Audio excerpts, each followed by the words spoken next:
بچپن میں افریقہ سے شناسائی صرف ایتھوپیا کے افلاس زدہ اور فاقہ زدہ خطے سے زیادہ کی نہ تھی۔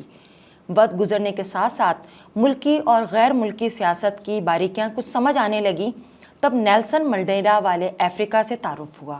70 کے اواخر اور 80 کی دہائی میں جہاں انڈین آرٹ سینما دھوم مچا رہا تھا، وہیں 1977 میں بننے والی امریکن ٹیلی ویژن کی منی سیریز روٹس نے افریقہ میں سامراجی ممالک کے رائج کردہ نو آبادیاتی نظام کی کلئی کھول کر رکھ دی۔ روٹس میں افریقیوں کے ساتھ انسانیت سوز جرائم کی مکمل داستان نے افریقہ کا ایک گہرا نقش چھوڑا جو آج بھی ذہن کو جھنجھوڑ دیتا ہے۔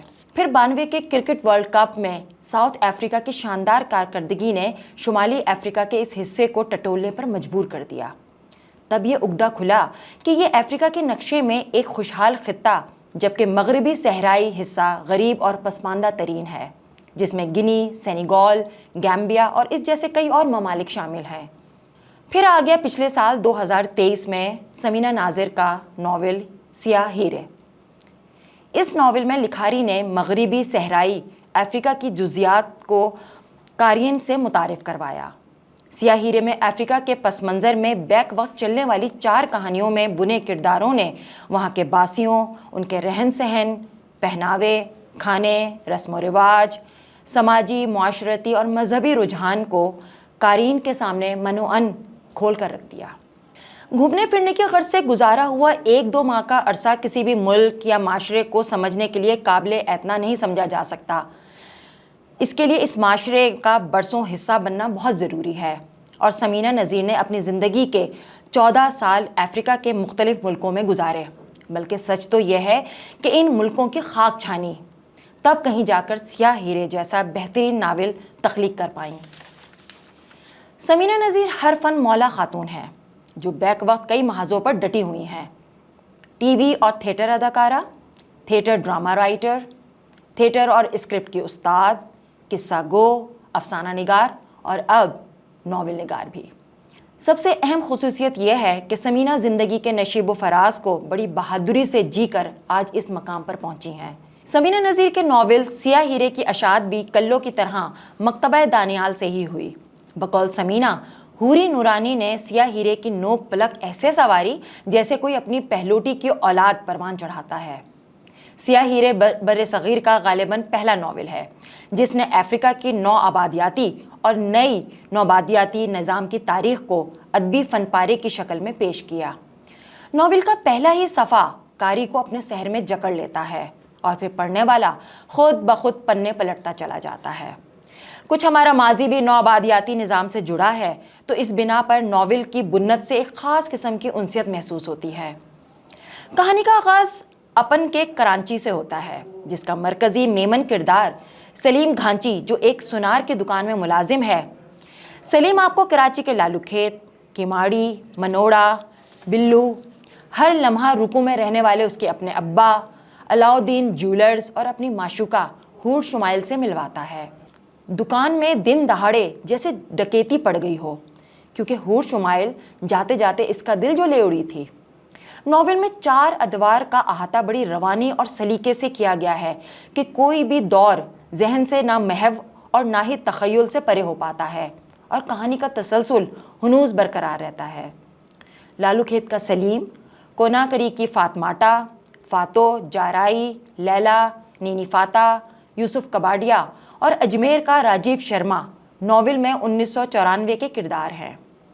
شروعات 90 کی دہائی کے کراچی سے ہوتی ہے، جو اپنا رنگ بدل رہا ہے، جہاں تقریبات میں پہلے موسیقی کے فنکشن اور محفلیں عروج پر ہوا کرتی تھیں، گائکی اور رقص کی اکیڈمیوں میں سیکھنے والوں کا تاننا بندھا رہتا تھا، وہاں اب فنکار گلیاں سمٹ رہی تھیں۔ کراچی لسانی فسادات اور فرقہ واریت کی بھیٹ چڑھایا جا رہا تھا۔ ناول نگار نے تمام سیاسی اور سماجی واقعات کا بڑی خوبصورتی سے نقشہ کھینچ کر اسے الفاظ کا رنگ دیا۔ ناول میں 1958 کے دور میں قاری کی گنی کے ساحلی شہر کوناکری میں زاں پال کلود اور امیناٹا سے ملاقات ہوتی ہے۔ گنی سمیت افریقہ میں پچھلے 150 سال سے فرانس کا قبضہ ہے۔ آج کے تہذیب یافتہ دنیا کے علم بردار ملک فرانس نے کس بے دردی سے افریقہ کے ذخائر کو لوٹا، ان پر اپنا تسلط قائم کیا۔ افریقی عوام کو جانوروں کی طرح بازار میں بولیاں لگائیں اور صلے میں اس سرزمین کو کیا دیا؟ ٹکا بھی نہیں، بلکہ جاتے جاتے اپنی انا کی تسکین پہنچانے کے لیے خطے کو مزید تہس نہس کر دیا۔ سلیم اور راجیو کا کناکری میں کئی دہائیوں قبل سندھ سے ہجرت کر جانے والی ماتا پرساد اور ان کے خاندان سے تعلق بننا کئی کہانیوں کو جنم دیتا ہے، جو قاری کو کبھی عشق کے سمندر میں غرق کر دیتی ہیں تو کبھی درد کی اتھاہ گہرائیوں میں دفن۔ سیاہ ہیرے میں جہاں سلیم پورے ناول پہ چھایا ہوا ہے، وہیں اس ناول کے مضبوط اور بھرپور کردار عورتوں کے ہیں، چاہے وہ امیناٹا ہو یا فاطماٹا، جھانوی ہو یا نینی فاتح یا پھر لیلا۔ یہ تمام کردار جہاں محبت میں ہمت اور بے خوفی میں مرد کو کہیں بہت پیچھے چھوڑ جاتے ہیں، تو وہیں خود کو منوانے کے لیے خطرات مول لینے سے بھی دریغ نہیں کرتے۔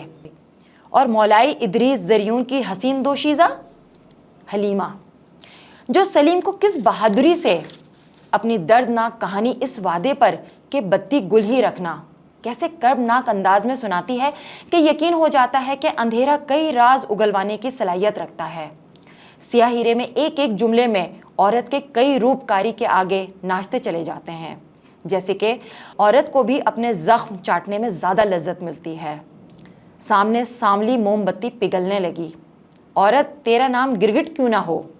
اسی طرح ناول میں ثمینہ نے انسانی رویوں کے بھی کئی پہلوؤں کو اجاگر کیا۔ وہ جس پیار سے میرے لیے کھانا پکاتی کھلاتی ہے، مجھے لگتا ہے میری ماں میرے پاس ہے۔ ہم ہر رشتے میں وہی رشتہ کیوں تلاش کر لیتے ہیں جو میسر نہیں ہوتا، جیسے وہ مجھ میں اپنے بچے اور میں اس میں ماں اور اپنے گھر والے تلاش کرتا ہوں۔ ثمینہ ہمیں ناول میں 1805 کے کناکری کی اور ڈکار کی سیر کے دوران ٹیجان، بالی اور جیرالڈ پال کا بھی تعارف کرواتی ہیں، یعنی ناول 300 سال کے تاریخی واقعات کا نچوڑ ہے۔ ایسے ناولوں میں قاری کی دلچسپی برقرار رکھنا جوئے شعر لانے کے مترادف ہے، لیکن ثمینہ نذیر اس مارکے کو بڑی سہولت سے سر کرتی نظر آئی ہیں۔ ابتدا سے انتہا تک قاری کے ذہن میں ناول کے اختتام سے متعلق مختلف امکانات لہروں کی مانند ابھرتے ہیں، بکھرتے ہیں، لیکن ناول کے آخری مراحل میں ثمینہ قارئین کو ششدر کر دیتی ہیں۔ ناول میں ثمینہ نذیر نے انسانی جذبوں، ناآسودہ خواہشات، پیسے کے ہوس، سیاسی چالوں، طاقت کے نشے میں چور سامراجی ممالک کا غیر ترقی یافتہ خطوں پر اجارہ داری قائم کر کے مقامی لوگوں کو غلام و محکوم بنانا، دنیا کے جانبدارانہ رویے اور مذہب اور ذات پات کے گورکھ دھندوں کا پرچاک خوب بری طرح سے کیا ہے۔ اور پھر کردار نگاری، سونے پہ سہاگا۔ کسی نے کیا خوب کہا ہے کہ اگر تم جاننا چاہتے ہو کہ ماضی میں کیا ہوا تو تاریخ پڑھو، لیکن اگر یہ جاننے کی خواہش ہے کہ کیسا محسوس ہوا ہوگا تو ادب پڑھو۔